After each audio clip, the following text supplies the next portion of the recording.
1963 වසරේ miss Ceylon කිරුළ හිමි කරගත්තේ මානෙල්ද සිල්වා. ඇය ඒ වසරේම ඇමරිකාවේ කැලිෆෝනියා ප්‍රාන්තයේ ලොං බීච් පැවති මිස් යුනිවර්ස් තරගයට ශ්‍රී ලංකාව නියෝජනය කරමින් සහභාගී වුණා.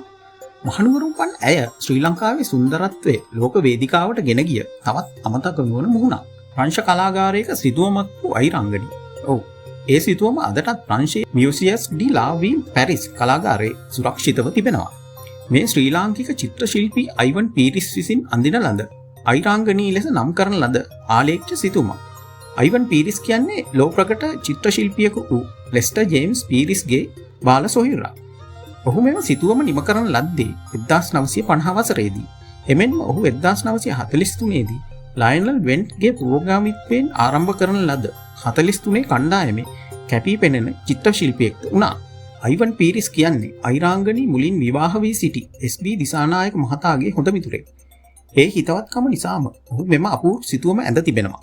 විශේෂයක් නම් මෙම සිතුවම නිම කර ඇත්තේ අයිරාංගනී ලෙස්ටර් ජේම්ස් පීරිස්ගේ රේඛාව චිත්‍රපටයේ රඟපෑමටත් පෙරයි. මෙම චිත්‍රය ඇඳි අවස්ථාවේ අයිරාංගනී මහත්මියට වයස අවුරුදු 23ක් පමණ වූ බව කියවෙනවා. නමුත් ඇය පවසන ආකාරයට ඇගේ රුව සහිත මෙම සිතුවම ප්‍රංශයේ කලාගාරයේ තිබෙන බව ඇය දැනගන්නේ වසර ගණනාවකට පසුවයි.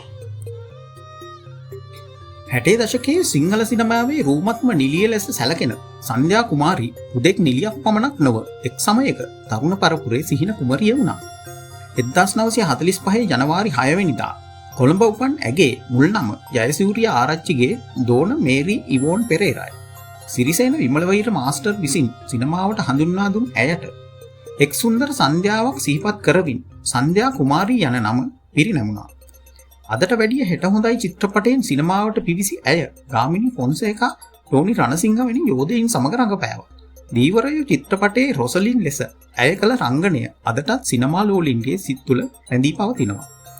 ධනවත් මෝටර් රථ ව්‍යාපාරිකයෙකු හා ධාවන ශූරයෙකු වූ පාලි පෙරේරා සමග ඇයගෙන ගිය ප්‍රේම කතාව සරසවිය පුවත්පතේ කොටස් 12කින් පළවන තරමට ජනප්‍රිය වුණා.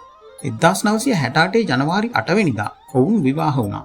නමුත් 1986 ඔක්තෝබර් 17 වෙනිදා උපාලි පෙරේරා රියානතුරකින් මිය යාම සන්ධ්‍යාගේ ජීවිතය උඩු යටි කුරු කළා. ඒ ශෝකයේ දරාගත නොහැකි වූ ඇය මත්පැන් වලට ඇබ්බැහි වී අවසානයේ ඇල්කොහොලික් සිරෝසිස් රෝගයට ගොදුරු වුණා. 1994 ජූනි 2 වෙනිදා වයස අවුරුදු 49ක් වැනි අඩු වයසකින් සිංහල සිනමාවේ තිරය ආලෝකමත් කළ ඒ සඳකුමරිය සදහටම දැස් පියාගත්තා. 1984 ජූනි මාසයේ ලබල මන්දිරයේ ඉදිරිපිට සුවිශේෂී අවස්ථාවක්.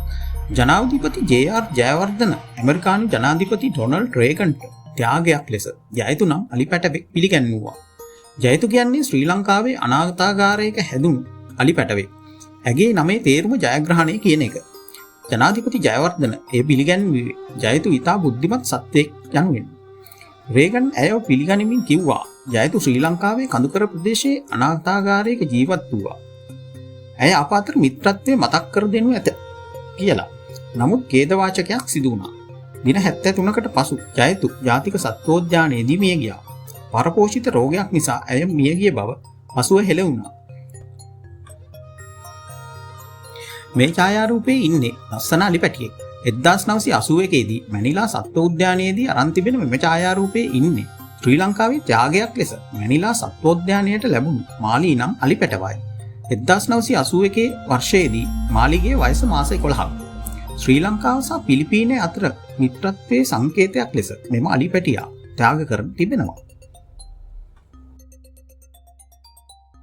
අද තාක්ෂණය දියුණු වෙලා ගීත අහන්න හෙඩ්ෆෝන් එකක් ඇති. නමුත් එදා ගීතයක් අහන්න රේඩියෝ සුසර කරන්න වුණා. එදා අපිට හිතේ මවා ගන්න වුණා ගායික ගායිකාවන්ගේ මුහුණු. ඒ හඬවලට අපි ආදරය කළා. අසන්නන්ගේ ඉල්ලීම් වැඩසටහන ඒ යුගයේ ගුවන් විදුලියේ ජීවය වුණා. එදා ශ්‍රාවකයෝ පෝස්ට් කාඩ් ලියලා Tamanගේ ඉල්ලීම් එව්වා. ඒ ඉල්ලීම් තෝරාගෙන විකාශනය කළා. ඒ අතර නිතරම ඇසුණු නමක් තමයි මෝදර රොක් හවුස් කඳවුරේ ගාමා ගාමිණී සුබසිංහ.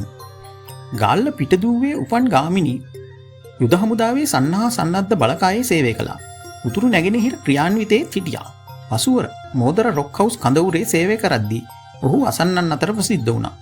ඔහුගේ බිරිඳ හිල්ඩා වික්‍රම්බාහු, ඔවුන්ගේ දියණිය සකුරා දිල්හාරා සුබසිංහ ගායිකාවක්. පසු කලෙක ගාමිණී සුබසිංහ ගාල්ලේ රියදුරු පුහුණු පාසලක් පවත්වාගෙන ගියා.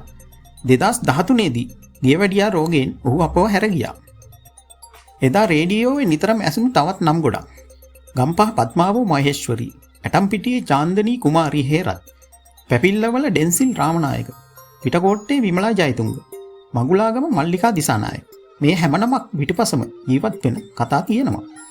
ඔවුන්ගේ නම් එදා ගුවන්විදුලියේ නිතරම කියවුණා. අද ඒ නම් අමතක වෙලා. නමුත් එදා ඒ හඬවල් අහපු අපිට ඒ මතකයන් තවමත් ජීවමානයි. 1992 දී සිරස FM වගේ නාලිකා ආවා. ජංගම දුරකථන ටීවී channel ආවා. ඒත් එදා රේඩියෝ වටා එකතු වූ ඒ සුන්දර අතීතය කිසිදා ආපහු එන්නේ නැහැ. එදා ඇසින් දුටු ගායක ගායිකාවන්ගේ මුහුණු අපි හිතින් මවා ගත්තා. ඒ හඬට පෙම් කළා. එදා ගුවන්විදුලියේ ඇසුණු ඒ සියලු නම් ඒ හඬවල් අදත් අපේ හිත් තුළ ජීවමානයි. 1972 අගෝස්තු 26 ලුම්බිනි රඟහල සංගීත ප්‍රේමීන්ගේ සිත්ගත් සුවිශේෂී සන්ධ්‍යාවක්. අමරදේව සහ නන්දාමාලිනී යුගල එක්ව ශ්‍රවණ ආරාධනා නමින් ප්‍රසංගයක් පැවැත්වුවා. එය සංගීත ප්‍රසංග කලාව නව මඟකට යොමු කළ අවස්ථාවක්. එදා ගෙවල් කීපයකට එක රූපවාහිනී යන්ත්‍රයයි තිබුණේ. ඒක බලන්න අසල්වැසි හැමෝම එකතු වුණා. එදා තිබුණ ඒ බැඳීම, ඒ එකමුතුකම අද ස්මාර්ට් ජංගම දුරකථන යුගයේ නැති වෙලා ගිහින්. අපේ ගෙදර තිබුණේ ඩේට්‍රෝන් එකක්.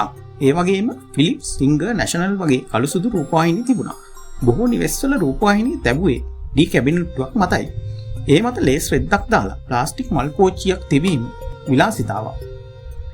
රූප ඇන්ටනාව උණගස් කෑල්ලක ගහලා එහාට මෙහාට කරකවලා තමයි රූපවාහිනී ක්ලියර් කරගත්තේ.